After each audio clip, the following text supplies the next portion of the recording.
नमस्कार दोस्तों, आज के एपिसोड में आपका स्वागत है।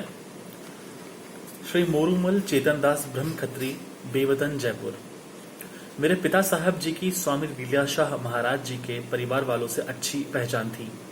कभी कभी उनके गांव मेहराब चांडिये में जाकर उनका अतिथि होकर रहते थे। इस कारण स्वामी लीलाशाह महाराज जी मुझे बचपन से जानते थे। जब स्वामी जी ने संन्यास धारण किया तथा वेदांत व योग का पूर्ण अभ्यास कर रटन करने लगे तो वे हर वर्ष हमारे गांव टंडे फजल, जिला हैदराबाद, सिंध, अब पाकिस्तान में आते थे तथा एक दो दिन हमारे यहाँ रुकते थे। जब मैं छोटा ही था, मेरी स्वामी जी से काफ़ी अच्छी पहचान हो गई थी तथा वे कुछ न कुछ बताते रहते थे, जिसका असर मुझ पर होने लगा तथा मेरी इच्छा व अभिलाषा बढ़ती गई। फिर जब मैं कुछ बड़ा हुआ और स्कूल पढ़ने जाता था तो स्वामी जी जब सिंध में किसी नज़दीकी शहर में आते तो मुझे पत्र लिखते थे। तब मैं वहां स्वामी जी के चरणों में उपस्थित होकर उनके सत्संग व प्रवचनों का लाभ प्राप्त करता था। स्वामी जी ने कई धार्मिक पुस्तकें छपवाई तथा जहां जहां जाते थे वहां प्रेमियों को प्रसाद स्वरूप बांट देते थे कि जाकर उनका अभ्यास करो। इस प्रकार स्वामी जी मुझे भी पुस्तक देते या भिजवा देते थे। सन 1928 में जब मैं अंग्रेजी की द्वितीय कक्षा में पढ़ता था तब उन्होंने आज्ञा दी कि हिंदी अक्षर सीख। वे मैंने अपने एक ब्राह्मण मित्र मास्टर परसराम श्रीमाली से सीखे। फिर स्वामी जी हिंदी पुस्तक भी पढ़ने के लिए देते थे। इस प्रकार आकर्षण व प्यास बढ़ती गई। सन 1932 में मैं कोटड़ी में अंग्रेजी 5वीं कक्षा में पढ़ता था। उस समय मैं अपने कुलगुरु गोसाई आयल गुरु कल्याण गुरु के पास रहता था, परंतु उन्हें विधिपूर्वक गुरु नहीं किया था। उन्होंने नवरात्रि में मुझे गुरु मंत्र देकर अपना शिष्य बनाया। मेरा कुलगुरु भी सत्संगी व ज्ञानी था, जिनका प्रभाव मेरी रहनी करनी पर पड़ा। उसकी मुझ पर अपार कृपा दृष्टि व स्नेह था। सभी शिष्यों में सबसे प्यारा मैं था। एक दिन बातें करते हुए मैंने अपने गुरु से कहा कि मैंने एक दूसरा सदगुरु किया है, क्योंकि मैंने समझा कि एक से अधिक गुरु करना कोई गुनाह नहीं है, क्योंकि भगवान दत्तात्रेय ने भी 24 गुरु किए थे। इस पर गुरु ने मुझसे पूछा कि कौन सा सदगुरु किया है। मैंने कहा स्वामी लीलाशाह महाराज। इस पर वे बोले कि मैंने भी स्वामी लीलाशाह महाराज का काफी नाम सुना है, पर दर्शन नहीं हुए। वे इस समय कहाँ हैं? मैंने कहा कि वे इस समय टंडो मोहम्मद खान आए हुए हैं। दूसरे दिन गुरु टंडो मोहम्मद खान रवाना हो गए तथा नदी तट के पास एक बगीचे में जहां स्वामी जी ठहरे हुए थे वहां गए तो देखा कि एक आदमी कपड़े धो रहा है। उससे पूछने लगे कि स्वामी लीलाशाह महाराज जो इस बगीचे में ठहरे हैं वे कहाँ मिलेंगे। उसने उत्तर दिया, वह सामने जो पेड़ देखते हो उसके नीचे जाकर बैठ तो तुम्हें वही मिल जाएगा। मेरे गुरु ने देखा कि वह आदमी जो कपड़े धो रहा था वह नहाकर उस पेड़ के नीचे आकर बैठा और कहने लगा, संत जी कहो क्या काम है। जैसा कि मेरे गुरु ने केसरी रंग का साफा बांध रखा था, इस कारण स्वामी जी ने उसे संत कहा था। मेरा गुरु दंग रह गया कि यह वही इंसान है जो अभी कपड़े धो रहा था। मन में सोचने लगा कि जिसका इतना नाम है तथा जो इतनी ऊंची पदवी वाला संत है वह इतना सादगी भरा व नम्रता वाला है। फिर मेरा गुरु कहने लगा कि संत जी मुझे माफ करना जो मैं आपको पहचान न सका तथा आपको नमस्कार भी नहीं किया। फिर आपस में उनकी ज्ञान वार्ता शुरू हो गई। मुझे गुरु ने बताया था कि ज्ञान एक ऐसा प्रश्न था जिसका मैं समाधान नहीं कर पा रहा था। उस प्रश्न का उत्तर जब स्वामी जी से पूछा तो उन्होंने उसका उत्तर इतना तो सरल और संक्षेप में बताया कि वह भीतर समा गया तथा वह उत्तर एकदम सही लगा। उस 1 घंटे के वार्तालाप में मेरे गुरु को इतना आनंद आया कि पूरी उम्र वह स्वामी जी के गुणगान गाता रहा तथा उनमें उनकी अटूट श्रद्धा हो गई। कशे चेल कशा डील कयाऊ डुबेरा लाहौती लतीफ चवे तन खे डेई तसा गुरुआ जी गसा पासे कन न पाण खे। तीसरा, हमारे पास जब भी टंडे फजल में आते थे तब मैंने उन्हें देखा कि स्वामी जी सिर्फ अनानास फल खाते थे तथा दूध पीते थे, अनाज कभी नहीं खाया। यह संयोग ही था कि जब भी स्वामी जी हमारे यहाँ आते थे तब हमारे पास 2-3 अनानास के डिब्बे पड़े रहते थे। उनका रहना, खाना पीना आदि वही सादा था जो अंत तक वैसा ही रहा।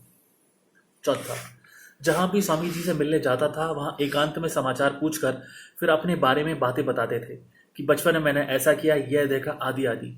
ये बातें दूसरों को पूछने पर भी नहीं बताते थे, मगर मेरे प्रति उनका प्रेम व दया दृष्टि कुछ अलग ही थी। इसके अलावा यदि उनके पास कोई पत्र आदि आता तथा मैं उनके पास होता तो वह मुझसे पढ़वा कर तथा मुझसे ही उसका उत्तर लिखवाते थे। उनके पत्र व्यवहार करने से यह ज्ञात हुआ कि उन्होंने कैसे हजारों उपकार के कार्य किए हैं। कोई प्रेमी लिखता था कि साईं बेरोजगार हूँ, जीवन व्यतीत करना मुश्किल हो रहा है, भूखा रहना पड़ता है, तो उसे रोजगार करने के तरीके बताते थे। किसी अमीर प्रेमी को लिखते थे कि फला आदमी तो इतना कर्जा बिना ब्याज के दे दो, इस प्रकार भी सहायता करते थे। कभी कोई उधार लिए पैसे नहीं लौटा पाता था तो स्वामी जी स्वयं उसकी भरपाई करते थे। कोई लिखता था कि साईं बेटी बड़ी हो गई है, लड़के वाले दहेज की मांग कर रहे हैं, मैं गरीब दहेज कैसे दूं। तो ऐसे लोगों की कन्याओं का विवाह बिना दहेज के करवाते थे। कुछ गरीब लोग जिनकी आर्थिक स्थिति ठीक नहीं थी तथा जो अपनी कन्याओं के विवाह नहीं करवा पाते थे, स्वामी जी उनकी आर्थिक सहायता करके उनकी कन्याओं का विवाह करवाते थे। ऐसे कई दृष्टांत मैंने अपनी आंखों से देखे। कोई अपनी बीमारी के बारे में स्वामी जी को लिखता था तो स्वामी जी उसे देसी इलाज बताते थे, फिर कुछ दवा व कुछ दुआ से ठीक हो जाते थे। इसके अलावा गौशाला, धर्मशाला, कन्या पाठशाला व स्कूलों आदि को पैसे देकर उनकी काफी सहायता करते थे। वे स्वयं पर कुछ भी खर्च नहीं करते थे, परंतु उन्हें जो पैसे मिलते थे वे सारा लोगों के परोपकार में लगाते थे। आप वही सादा भोजन व सादी खादी से बनाया चोला पहनते थे तथा टाट पर सोते थे। कोई श्रद्धालु अथवा प्रेमी कभी गलती करता था तो उसे समझाते थे तथा किसी समय गुस्सा भी करते थे, परंतु दिखावटी गुस्सा करके वही दूसरी ओर मुख करके मुस्कुराते थे। कहावत है, पुनहु पारातो डियाई बई हाथ खड़ी त जुड़ियो हुंदस जग में दिनुई रिजक धनी। सन 1932 में सिंध में सखर ब्रिज बनी तथा उसमें से नई ब्रांचें निकली जो बहने लगी तथा पुराने सारे रास्ते बंद किए। तब मैं कोठड़ी गांव में अंग्रेजी 5वीं कक्षा में पढ़ता था तथा छुट्टियों में अपने गांव टंडे फजल में आया था। उस समय स्वामी लीलाशाह जी महाराज टंडे आलम खान मरी में आए हुए थे तथा नई ब्रांच आलम खान माइनर के पास में शहर से दूर एक कच्ची झोपड़ी में आकर ठहरे थे। शाम के समय घूमते हुए 4-5 श्रद्धालुओं के साथ रास्ते किनारे बैठे हुए थे कि उनकी मुलाकात मेरे पिताजी से हुई। वे हुसड़ी से टंडे फजल जा रहे थे। स्वामी जी ने उनसे मेरे बारे में पूछा। उन्होंने बताया कि अभी वह गांव में है। स्वामी जी ने कहा कि उसे मेरे पास भेजना। जैसे ही पिताजी ने स्वामी जी का संदेश सुनाया, वैसे ही मैं 4 मील पैदल चलकर टंडे आलम खान मुरी में उस कुटिया के पास पहुंच गया। स्वामी जी का दर्शन हुआ, वार्तालाप हुआ तथा कुछ धार्मिक बातें बताई। फिर वहां जो 8-10 जने बैठे हुए थे उनसे कहने लगे कि तुम्हारे पास ये छोटा अतिथि आया है, इसकी खातिरदारी तो करो। वे कहने लगे, स्वामी जी आज्ञा करें। स्वामी जी ने कहा कि रोटी तथा पकौड़े ले आओ तथा इसे खिलाओ। उनमें से एक गया तथा एक बाजरे की रोटी, देसी घी के पकौड़े तथा मिठाई ले आया। स्वामी जी ने 1/4 रोटी, थोड़े पकौड़े, थोड़ी मिठाई मुझे दिए तथा 1/4 रोटी, थोड़े पकौड़े, थोड़ी मिठाई स्वयं ली तथा आधी रोटी, शेष पकौड़े व मिठाई उनको देकर कहा कि प्रसाद स्वरूप ग्रहण करो। सबने वहां बैठकर खाया। स्वामी जी ने भी हमारे पास बैठकर खाया। मैं जब विदा लेकर वापस गांव की ओर लौट रहा था तो वहां कुटिया के बाहर कुछ श्रद्धालु मुझसे पूछने लगे कि स्वामी जी ने रोटी क्यों खाई। दूसरे ने पूछा कि पकौड़े व मिठाई क्यों खाई। मैंने कहा, मुझे क्या मालूम। सचमुच इस बारे में मुझे कोई जानकारी भी नहीं थी। जब मैं वापस अपने गांव पहुंचा तो मैंने पूरी बात पिताजी को बताई। वे भी आश्चर्यचकित हो गए कि स्वामी जी ने कैसे खाया। फिर उन्होंने पूरी बात मुझे बताई कि स्वामी जी ने 3-4 वर्षों से अन्न ग्रहण नहीं किया है, सिर्फ सूखे अंजीर, कुछ फल व दूध पीते हैं। फिर जब पिताजी टंडे आलम खान मुरी में गए तो उन श्रद्धालुओं ने पिताजी को बताया कि दूसरे दिन जब हमने उन्हें रोटी खाने के लिए काफी आग्रह किया तब उन्होंने इनकार कर दिया। कहने लगे कल खाया था। कहने लगे कि कल था, परंतु आज दूसरा दिन है। यह है प्रेम की बात। स्वामी जी ने प्रेम पूर्वक मुझे भी खिलाया और स्वयं भी खाया। इस प्रकार स्वामी जी की मुझ पर बचपन से कृपा दृष्टि थी। सन 1935 में स्वामी जी टंडो अल्हार आए हुए थे तथा मुझे भी वहां आने के लिए पत्र लिखा। मैं भी वहां पहुंचा। वहां मेरे मन में इच्छा उत्पन्न हुई कि स्वामी जी से गुरु मंत्र लेकर उन्हें अपना गुरुदेव बनाऊं। मैंने अपने मन की यह बात स्वामी जी के सन्मुख रखी। स्वामी जी ने कहा कि सुबह को जल्दी आना। फिर स्वामी जी ने प्रातःकाल एक अक्षर बताया तथा उसे उच्चारण करने का तरीका भी बताया कि जाकर इस तरह जाप करो। फिर सन 1965 में सम्मेलन था। उस समय स्वामी जी को कहा कि साईं अब दूसरा पाठ सिखाओ। स्वामी जी ने कहा सुबह जल्दी आना। आज्ञा अनुसार सुबह पहुंचा तो उन्होंने दूसरा अक्षर बताकर दोनों अक्षरों का साथ ही उच्चारण करने की आज्ञा दी। वहां मैंने उन्हें सदगुरु कहा था। वे कहने लगे, सदगुरु तो क्या, अब मैं तुम्हारा सब कुछ हूं। ऐसी थी उनकी कृपा दृष्टि। कहने लगे, जैसा मैं कहता जाऊं वैसा करता जा। मैंने कहा, सत्य वचन। 7वां, सन 1946 में मातली शहर में नई उप नगर परिषद बनने की घोषणा हुई, जिसके लिए चुनाव होने थे। चुनावों में एक दूसरे के आमने सामने उम्मीदवार खड़े होते हैं तथा एक दूसरे के विरुद्ध प्रचार करके अपने को जितवाने की कोशिश करते हैं। मातली शहर में जो पहले सेनेटरी कमेटी थी उसने काफी अच्छे कार्य किए थे। सभी हिंदू मुसलमानों का आपस में भाईचारे का नाता था। उसे कायम रखने के लिए श्री रतनचंद परमानंद बारदे मातली से मारवाड़ गया और स्वामी जी को अपने साथ लाया। वहां पर सबने मिलकर स्वामी जी से निवेदन किया कि आप ही नगर परिषद के उम्मीदवारों का चुनाव करें तो प्रेम भाव बना रहे, कोई दूरी ना रहे। पहले तो स्वामी जी ने इनकार कर दिया तथा कहने लगे कि मैं इन सब बातों के बारे में क्या जानूं, तुम सब आपस में जानो। परंतु सबके आग्रह करने पर स्वामी जी ने हाँ कहा। फिर उनसे सभी उम्मीदवारों के नामों की लिखी हुई सूची मांगी तथा जिन्होंने चुनाव के लिए फॉर्म भरे थे उनसे तथा दूसरों से भी इस्तीफा लिखवाकर अपने पास रखी तथा सबसे हस्ताक्षर करवाकर अपने पास रखे। उसमें उन्होंने लिखा था कि आप जिसे भी उम्मीदवार घोषित करेंगे वह उन्हें मंजूर होगा। दूसरे दिन गोनी के तट पर बगीचे में फिर मीटिंग रखी गई। उसमें स्वामी जी ने चुने हुए उम्मीदवारों की सूची प्रकाशित की। कोई मन में प्रसन्न तो कोई दुखी हुआ, परंतु सिर्फ भूरा सिंह के अलावा सभी ने उन नामों की स्वीकृति दे दी। भूरा सिंह या उसके पुत्र का नाम सूची में नहीं था, अतः वह बाप बेटा नाराज होने लगे, जिस कारण दूसरे लोग भी बिगड़ने लगे। तब स्वामी जी ने कहने लगे कि आपने मुझे बीच में क्यों डाला, अब फैसला स्वीकार करो, नहीं तो मैं भूख हड़ताल करूंगा। अंत में स्वामी जी ने भूख हड़ताल भी शुरू कर दी, परंतु फिर पंचों व प्रेमियों ने स्वामी जी से कहा कि आप भूख हड़ताल क्यों करते हो, उनकी मर्जी, जैसा चाहे वैसा करे। अतः स्वामी जी ने भूख हड़ताल तोड़ी तथा सभी कागज वापस दिए। कहने लगे जिसे जैसा उचित लगे जाकर उम्मीदवार का फॉर्म भरें, परंतु जिनके नाम मैंने प्रकाशित किए हैं वे भी फॉर्म भरें तो अवश्य विजयी होंगे। स्वामी जी के कहे अनुसार उन सबने फॉर्म भरे। सिर्फ एक सरदार मखल सिंह मेलू सिंह ने अपने चाचा सरदार भूरा सिंह से डर के कारण फॉर्म नहीं भरा।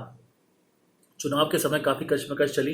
कईयों को उम्मीद थी कि हम विजयी होंगे तथा जो नाम स्वामी जी ने प्रकाशित किए थे उनमें से आधे हार जाएंगे, परंतु जब चुनाव की पेटियां खुली और नतीजे सामने आए तो सभी दंग रह गए, क्योंकि स्वामी जी ने जिनके नाम प्रकाशित किए थे वे सारे जीत गए थे। सिर्फ एक सरदार मखल सिंह जो मैदान से हट गया था वह नहीं था। वह थी स्वामी जी की कृपा उन उम्मीदवारों पर जिनके नाम स्वामी जी ने प्रकाशित किए थे। 8वां, स्वामी लीलाशाह महाराज के दाहिने हाथ की एक उंगली में हल्का निशान था तथा उसका नाखून कुछ छोटा था। उस बारे में स्वामी जी से जानकारी चाहिए। स्वामी जी ने बताया कि जब हिमालय पर्वत पर तपस्या करता था तो वहां पहाड़ों पर एक अकेले इंसान को देखा। वह दर्द से चिल्ला रहा था। उससे उसकी दशा के बारे में पूछा। उसने बताया कि मुझे 3-4 बीमारियां हैं तथा मेरा कोई संगी साथी नहीं है। स्वामी जी ने उसे दिलासा देते हुए कहा कि चिंता मत कर, मैं तुम्हारे साथ हूँ। फिर वहां पहाड़ों पर किराए पर चलने वाले घोड़े पर उसे बिठाकर कुटिया में ले आया। उसकी सेवा करके उसे योग क्रियाओं, आसनों व देसी इलाज से ठीक किया। उसे सिर्फ एक जख्म था, वह काफी गहरा व खराब हो चुका था। उसे धोकर उंगली डालकर साफ करता था, फिर मलहम लगाता था। अंत में वह ठीक होकर जहां का था वहां चला गया। उसके बाद जिस उंगली से उसका जख्म साफ करता था उसमें दर्द हो गया, क्योंकि इसमें जख्म का जहर लग चुका था। फिर मैंने उसे देसी इलाज से ठीक किया, परंतु यादाश्त तो और कुछ निशान रह गया और नाखून छोटा हो गया। 9वां, सिंधी ब्रह्म खत्री का सम्मेलन सन 1959 में भवानी मंडी में हुआ। उसमें आमतौर पर यह चर्चा हुई कि समाज में गरीबी होने के कारण बच्चे पढ़ाई नहीं कर पा रहे हैं।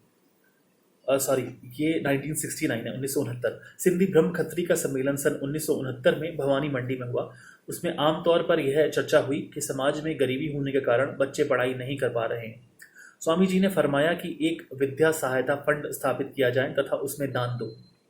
आप अमीर हैं, देखो तो 20,000 रुपये अभी आ जाएंगे, 5,000 एक मैं देता हूँ। फिर तो लोग लिखवाते गए और पौन घंटे में ही 20,000 फंड में जमा हो गया। साईं जी का संकल्प पूरा हो गया और आशीर्वाद दिया कि जो भी इस फंड में दान देगा उसे परमात्मा 10वां करके देगा। 10वां, 4 अप्रैल 1964 को स्वामी जी ने भवानी मंडी में मुझसे पूछा कि तुम हिंदुस्तान में क्या क्या सीखे हो। मैंने निवेदन किया कि साईं, मैं तो वैसा ही सिंध से लेकर शाकाहारी ही हूँ, परंतु ठंडे शहर देहरादून में नौकरी करने के कारण चाय पीना सीखा हूँ, क्योंकि वहाँ जोड़ों के दर्द हो गया था। दवाई लेने से दर्द उतर जाता था, परंतु दवाई बंद करते ही फिर दर्द होता था। तब वहाँ के लोगों ने कहा कि यहाँ का मौसम ऐसा है, इस कारण चाय पीनी चाहिए। अतः मैंने चाय पीना शुरू की तो जोड़ों का दर्द उतर गया। देहरादून से तबादला होने के बाद यहाँ आने पर कभी कभी पीता हूँ, परंतु नियम नहीं है। स्वामी जी ने कहा कि चाय छोड़ दो तो तुम्हारा दर्द उतर जाएगा। सचमुच मैंने चाय पीना छोड़ दिया तो फिर कभी दर्द नहीं हुआ। सरकारी नौकरी के दौरान सर्दी में इधर उधर रटन करते हुए ठंड लग जाती थी। अतः स्वामी जी को मैंने पत्र द्वारा निवेदन किया कि सर्दी में ठंड लगने के कारण तथा अधिक रटन के दौरान शाम को गर्म रखने के लिए कभी कभी चाय पीने की आज्ञा दीजिए। उस समय मैं टोंक में नियुक्त था। पत्र का जवाब तो नहीं आया, मगर दिनांक 17 दिसंबर 1966 रात्रि को ख्वाब में स्वामी जी ने दर्शन देकर आज्ञा दी कि यह चाय मत पियो, परंतु गुरुकुल कांगड़ी हरिद्वार की या आगरा वाली लीलाशाह चाय, इन दोनों में से एक चाय पियो, क्योंकि उनमें चाय नहीं बल्कि पंसारी की देसी चीजें डली हुई हैं, परंतु चाय जैसे ही बनाई जाती है तथा वैसा ही असर करती है।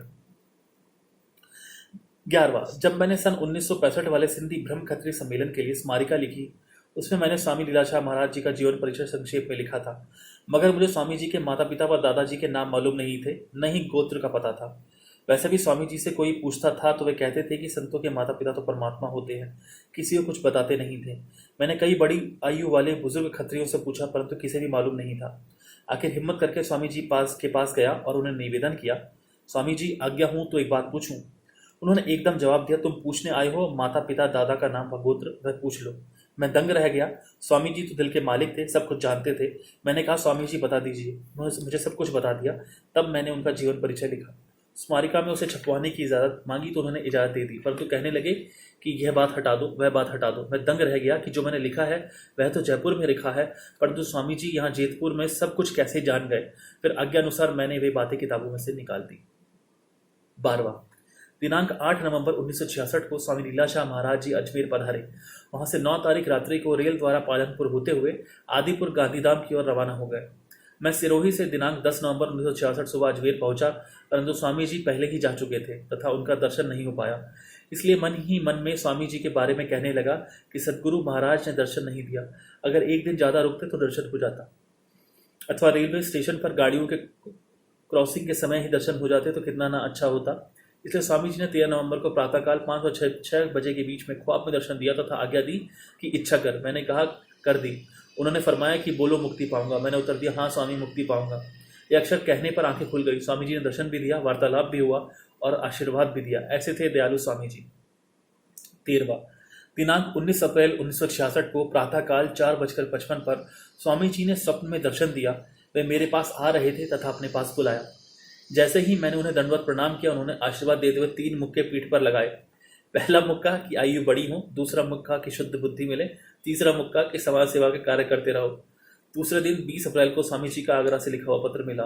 वैसे तो स्वामी जी ने मिलने पर कई बार 3 मुक्के लगाकर आशीर्वाद दिया था, परंतु ये स्वप्न में भी स्वामी जी ने आशीर्वाद कर कृपा दृष्टि की। 14वां जब भी मैं स्वामी जी को याद करता था तो स्वामी जी या तो स्वप्न में दर्शन देते थे या उसी दिन स्वामी जी का आशीष पत्र पहुंच जाता था। जैसे कि 14 जून 1967 को प्रातःकाल स्वामी जी का स्वप्न में दर्शन हुआ तो उसी दिन नैनीताल से स्वामी जी का लिखा आशीष पत्र 16 जून 1967 को अजमेर में आकर मिला। 15वां जब मैं कृषि विभाग में था तब चेकिंग हेतु डूंगरपुर गया था। आखातीज होने के कारण ऑफिस के सारे क्लार्क व चपरासी आदि चले गए थे, बाकी थोड़ा काम था।